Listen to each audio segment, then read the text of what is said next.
What is up, guys? How's it going? Evergreen Fly Guy coming at you. We're gonna do another fly tying related video, and we might just do fly tying related videos until I get fully moved and set up and fishing or hunting again. Unfortunately, it's a lot, and I haven't been able to get out, and I probably won't be able to get out for a minute. So what we're gonna do today is I'd like to show you guys a way to enhance your treble hooks.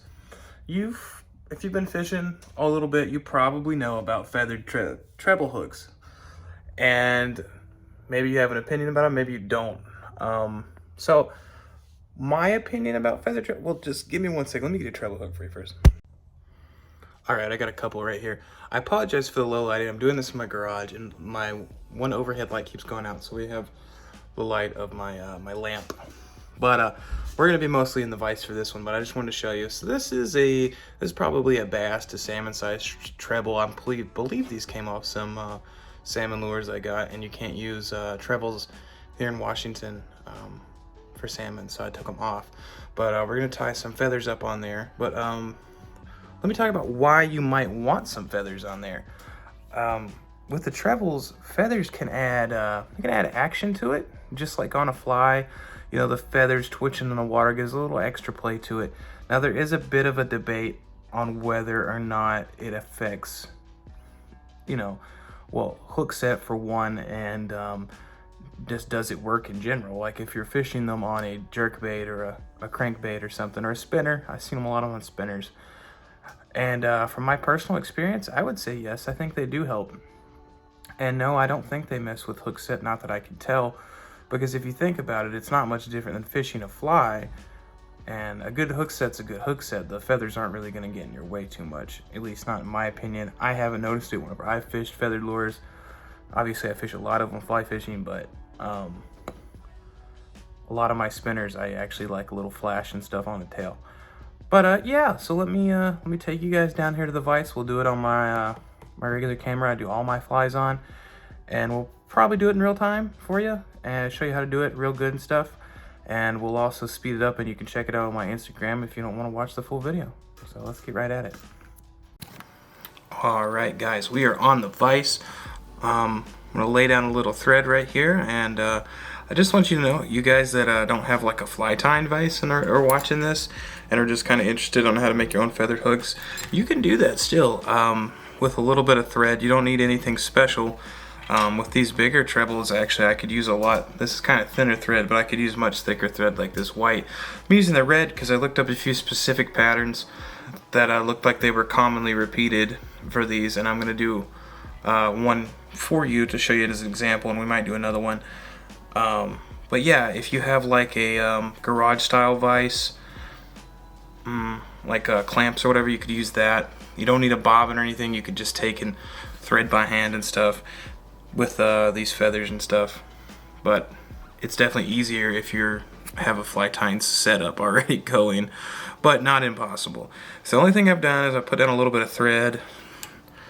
I'm gonna you don't have to, but I'm gonna go ahead and just kind of go all the way down here. Try to. It's kind of a pain in the butt to work around 3 different hook points, but I think it helps to lay down the feathers a little bit whenever you already have a little bit of a thread bed here. I apologize because I haven't recorded a full-length fly tying video, and I know this is a little bit different than a standard fly. Struggling to find my words. Now I'm gonna take some hackle feathers, like thick tip at the end, saddle hackle style. And you have to apologize for a moment because I'm gonna have to dig them out here because I didn't get them prepared ahead of the time, like a fool. I might have to rethink how I was gonna do it for you guys because I don't know. I lost a lot of feathers recently to a vicious dog attack. Yeah, they raided my feathers. So I actually have a big pack of what's left of them. I think we're gonna have to dig out of there, and that's fine. Let me pull 3 of these guys out here. I'm gonna use white feathers for this, white saddle hackle. And we're gonna need 3 of them, 1 for each point of the hook. one's a little darker than I want. Yeah, those two should be fine. Well, maybe I'm very choosy. I try to find some hackle that's going to kind of match the loops here, about the same width, like that. All right, and I'm going to get one more thing, and that is some small crystal flash. And I think I have one that I'd like to use if I can find it in here. Yeah, no, not this one. Oh. All right, crystal flash acquired. Nice pink. It's like a dark, rosy type pink. And I'm gonna pull like, I'm thinking like 3 or 4 strands out. Just getting like a little handful and cutting it out and then sorting it up a little bit more. Yeah, that should be good. I'm not gonna measure the length right now, I'm just gonna put it down. And so I'm just gonna put it right here in the center of this first treble, right through the middle of the 2 hooks. I'm gonna wrap all the way down on it.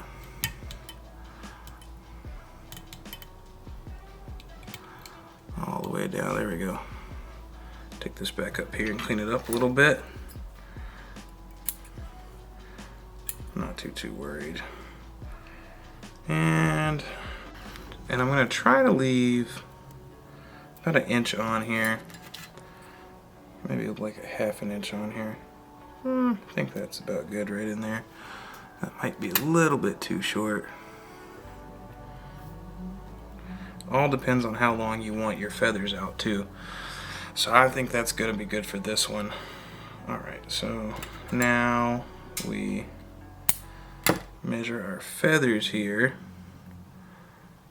I'm gonna chop this feather down so it's matching the size here. I'm going to stick it right there on top as well.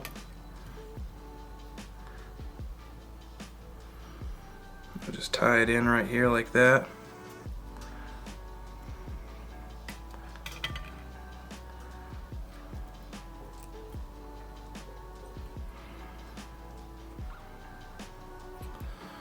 Just 1 second.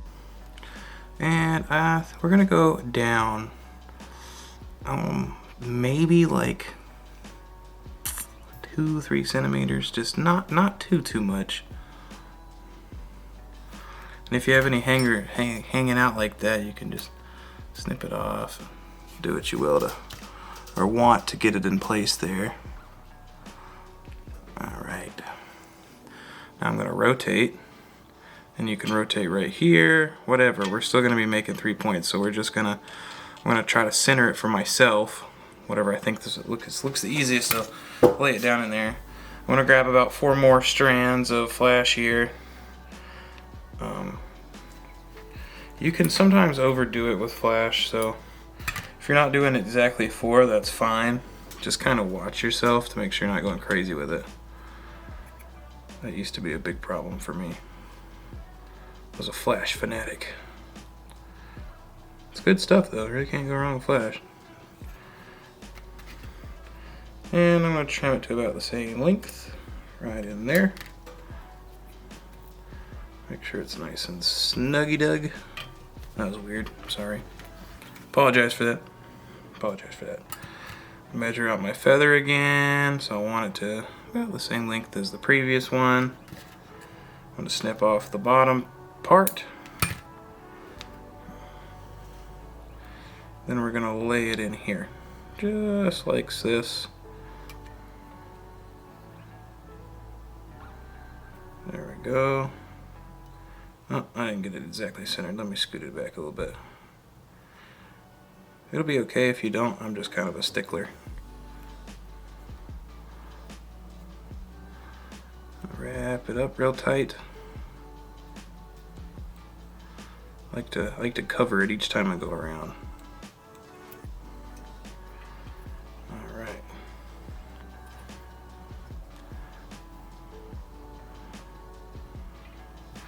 Last stop here. Same thing. Rinse and repeat, rinse and repeat. 4 more strands of flash. If I can circulate 4 out here. I need to comb this thing out, it's getting crazy.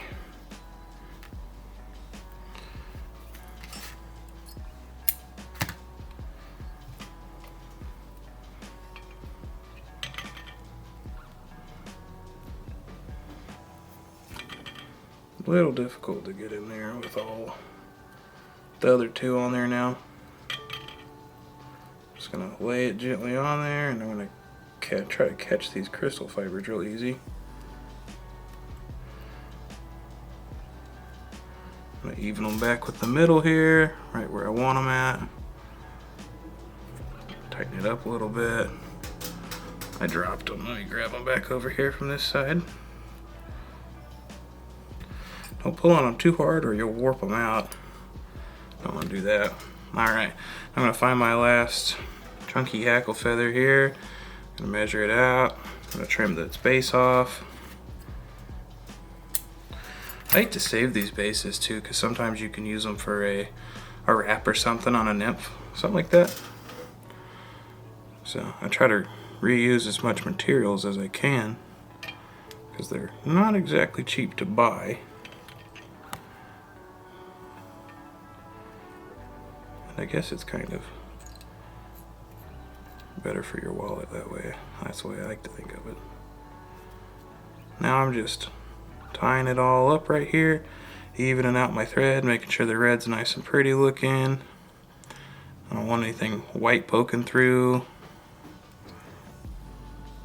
from the feathers. Now at this point I'm going to go ahead and clean up the hook head, or the eye of the hook I should say.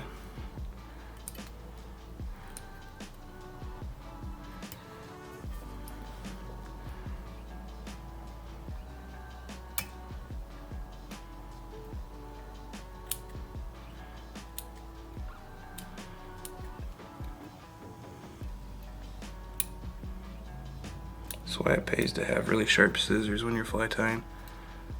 Luckily these are still pretty sharp.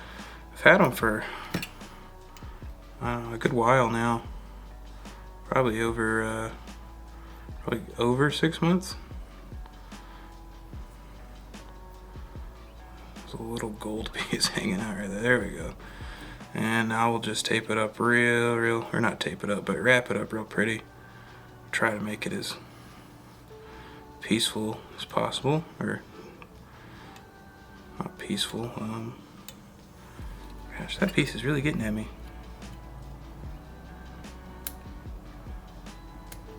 Did that do it? Is he defeated now? No. There we go. We'll just wrap on top of it. Whatever. There we go. Alright, now we'll finish it off, or tie it off, what other way you'd like.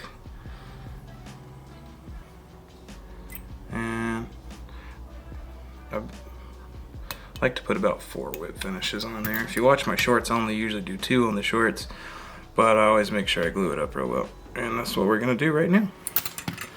So I have some hot pink UV glue, which might stand out a little bit nicer on the red, but it also give it a pink hue, which might not be a bad idea since our main body there for our flash is made out of pink. So what I'm going to do, start back here where the thread's at, sticking up a little bit. I've got a little bit of this UV glue right here, and I'm just going to spread it all around this red here. I'm going to try not to get it on the feathers because I don't want the feathers movement to be restricted any by the glue. So, there we go. It's a nice light coat right there. Just making sure it's spread evenly around, covering everything here.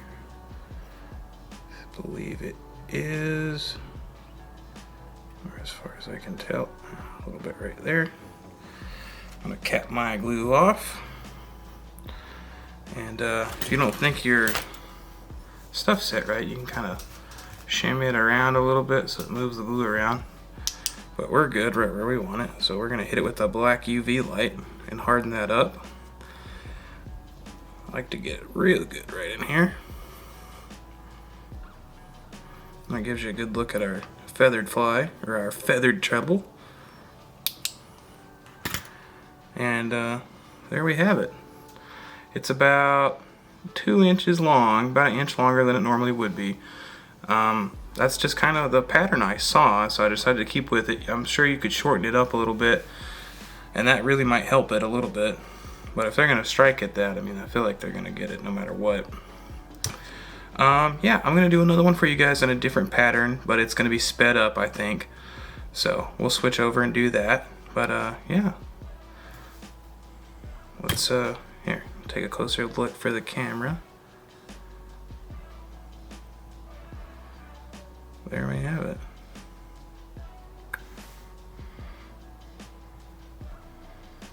Pretty sweet. Well, there you guys. Jeez, it's late. Well, guys, there you have it. There's your feathered treble.